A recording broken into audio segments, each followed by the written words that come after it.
Hello friends, welcome to Ramnath கூரக்கடை kitchen.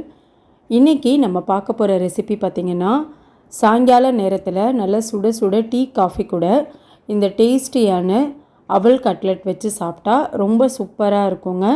நல்லா சாப்பிட்றதுக்கு வெளியில் நல்லா கிறிஸ்பியாகவும் உள்ளே நல்லா சாஃப்டாகவும் இருக்கும். வாங்க இந்த சுவையான அவல் கட்லெட் எப்படி செய்கிறதுன்னு நம்ம வீடியோக்குள்ளே போய் பார்க்கலாம்.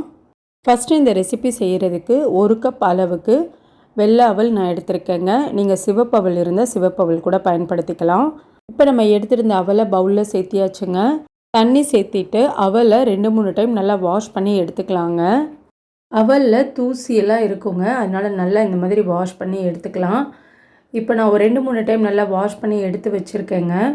அவலை ஒரு 10 நிமிஷம் நல்லா தண்ணியை வடிகட்டிட்டு ஊற வச்சிடலாங்க. அதுக்கப்புறம் நம்ம மற்ற பொருட்கள்லாம் சேர்க்க ஆரம்பிச்சிடலாம். இந்த மாதிரி நம்ம ஊற வச்சு செய்யும்போது கட்லெட் வந்து நல்லா சாஃப்டாக இருக்குங்க. இப்போ ஒரு 10 நிமிஷம் ஆயிடுச்சுங்க. நம்ம ஓப்பன் பண்ணி பார்க்கலாம். பாருங்கள், அவல் நல்லா இந்த அளவுக்கு ஊறி வந்திருக்கு. கைகளால் நல்லா வந்து பிசைஞ்சு கொடுத்துர்லாங்க.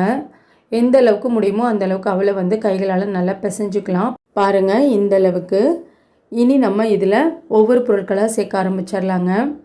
ஒரு உருளைக்கிழங்கு, நல்லா பெரிய உருளைக்கிழங்கை வேக வச்சு தோல் உரிச்சிட்டு நல்லா கைகளால் நல்லா மசிச்சு விட்டு எடுத்து வச்சுருக்கேங்க. இப்போ அந்த உருளைக்கிழங்கை சேர்த்துக்கலாங்க.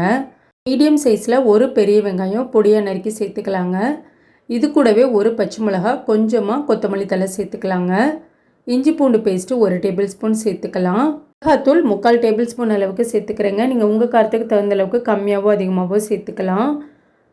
சீரகத்தூள் 1/2 டேபிள் ஸ்பூன் அளவுக்கு சேர்த்துக்கிட்டேங்க.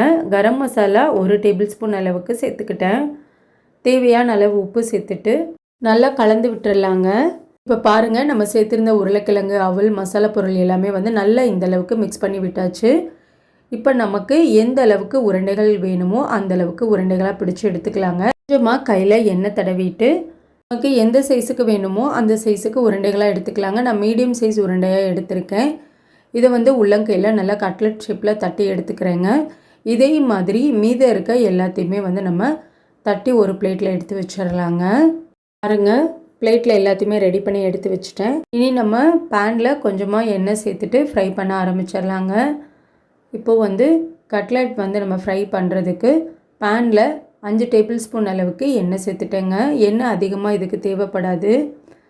இப்போ நம்ம எண்ணெய் சேர்த்துனதுக்கப்புறம் ஒவ்வொரு கட்லெட்டாக வந்து நம்ம சேர்த்துக்கலாங்க. அடுப்பை மிதமான தீயில வச்சுட்டு ஒரு 4-5 நிமிஷம் வந்து ஒரு பக்கம் நல்லா வெந்துடணுங்க. இப்போ ஒரு 4 நிமிஷம் கிட்டே ஆயிடுச்சுங்க. இன்னொரு பக்கம் வந்து மெதுவாக நம்ம திருப்பி விட்டுக்கலாம். பாருங்கள், இந்த மாதிரி ஒரு 4லேருந்து 5 நிமிஷமாவது நல்லா வேகணுங்க. அப்போ தான் வந்து நல்லா கிறிஸ்பியாகவும் இருக்கும், சாப்பிட்றதுக்கு உள்ளே நல்லா சாஃப்டாக இருக்கும். இன்னொரு பக்கமும் வந்து நமக்கு நல்லா வெந்துருச்சுங்க. இப்போ நம்ம எடுத்துடலாம் எண்ணெயிலேருந்து. அதே மாதிரி மீத இருக்க கட்லெட்டையும் நம்ம எண்ணெயில் வந்து ஃப்ரை பண்ணி எடுத்துடலாங்க. இப்போ நம்ம அடுப்பை மிதமான தீயில வச்சுட்டு ஒவ்வொன்றா சேர்த்துக்கலாம். ஒரு 4 நிமிஷம் வந்து ஒரு பக்கம் நல்லா வெந்துரட்டுங்க. இப்போ இன்னொரு பக்கம் வந்து நம்ம பரட்டி விட்டுறலாம். மாதிரி இன்னொரு சைடும் ஒரு 4 நிமிஷம் நல்லா வெந்துருச்சுங்க. இப்போ இதை எடுத்து நம்ம தனியாக ஒரு பிளேட்டில் வச்சுக்கலாம். நல்ல சூப்பரான டேஸ்ட்டில் ஈவினிங் ஸ்நாக்ஸ் வந்து ரெடிங்க. இப்போ ஒரு கட்லெட் எடுத்து நான் பிச்சு காட்டுறேன் பாருங்கள். உள்ளே நல்லா சாஃப்டாக சூப்பராக வெந்திருக்குதுங்க. வெளியில் நல்லா கிறிஸ்பியாக இருக்குது. பசங்களுக்கு ஈவினிங் டைமில் இந்த மாதிரி செஞ்சு கொடுத்தா ரொம்ப விரும்பி சாப்பிடுவாங்கங்க. இது மாதிரி நல்ல சூடான டீ காஃபி கூடலாம் வச்சு சாப்பிட்றதுக்கும் ரொம்ப சூப்பராக இருக்குங்க. 1 கப் அவலும் ஒரு உருளைக்கிழங்கும் இருந்தால் போதுங்க. சூப்பரான ஈவினிங் ஸ்நாக்ஸ் வந்து நம்ம ரெடி பண்ணி கொடுத்துர்லாம்.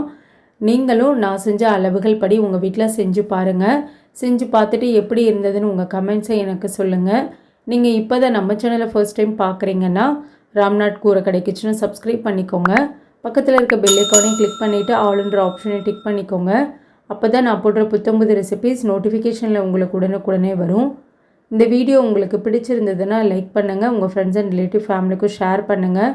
இனி நான் வேறு ஒரு இன்ட்ரெஸ்டிங்கான ரெசிப்பியில் உங்களை பார்க்குறேங்க. தேங்க்ஸ் ஃபார் வாட்சிங்.